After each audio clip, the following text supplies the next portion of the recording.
Hey there, friends. Welcome back. I'm so glad you're here today, really. Make yourself comfy. This story is for everyone young, old, or somewhere in between. It's about one of those harmless little moments in life that stays with you. Not because it was perfect, but because it was real. It was early spring, one of those Saturdays where the sun felt golden and soft, like honey dripping through the trees. I was visiting my cousin Lily in her tiny town, where everything moved a little slower, and the birds always had something cheerful to say. Her house sat at the edge of Maple Park, a quiet place filled with old oak trees, chirping robins, and a field where neighborhood kids liked to play friendly games. That day, Lily was all smiles. "We're having a picnic," she announced, already spreading a blanket under a big elm tree. "And there's going to be a game after." I didn't think much of it at the time. I had my sandals on, a sun hat a little too big, and a stomach full of peanut butter sandwiches. It was peaceful, warm, and gentle. But then came the fateful words. "Let's play a little soccer," someone shouted.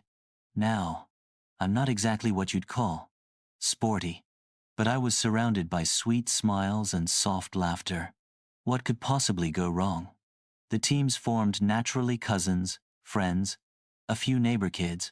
Someone rolled out an old soccer ball, scuffed and faded from years of use. The field was uneven, with tufts of wildflowers and dandelions poking through the grass. The air smelled of lilac and lemonade. I was placed on Lily's team. "You're midfield," she said kindly, handing me a bright orange penny. I nodded, not really knowing what that meant, but determined to just do my best. The game began in slow-motion soft kicks, lighthearted giggles, someone running the wrong way, and still being cheered on. It was lovely, actually. I even managed to tap the ball once or twice without falling over.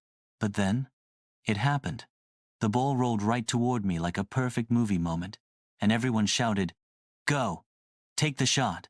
I took off running, heart thumping, feet flying, arms flailing wildly like an inflatable tube man. The goal was wide open. I swung my leg back with heroic intention and completely missed. My foot caught on a patch of clover, and I flew forward in the most graceful, slow-motion tumble you've ever seen, arms pinwheeling, hat soaring into the air. A long, dramatic "whoa, ah," leaving my lips. I landed in a patch of daisies, completely unhurt, but utterly tangled in myself. For a moment, the field was silent. Then came the laughter, but not the mean kind, not sharp or cruel, just warm, musical laughter, the kind that says, "We've all been there." Lily jogged over first, trying to stifle her giggles, cheeks puffed out like a squirrel. "You okay?" she asked, offering me a hand. I took it, brushing petals out of my hair. "I meant to do that," I said with a dramatic bow, which only made everyone laugh harder. Someone brought over a lemonade, cool and sweet, and we sat on the blanket again, watching the sun dip lower behind the trees. The soccer game went on without much fanfare. Slower now, more chatting than chasing. Later, as fireflies began to flicker along the hedgerows, Lily leaned her head on my shoulder.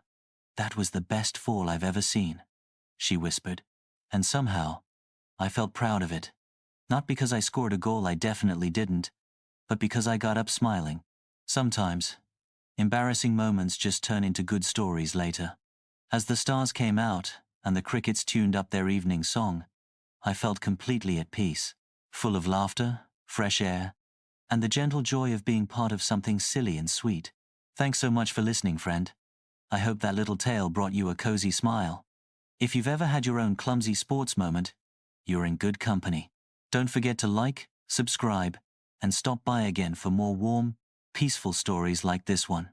Until next time, keep being gentle with yourself, and maybe avoid soccer fields full of daisies. See you soon.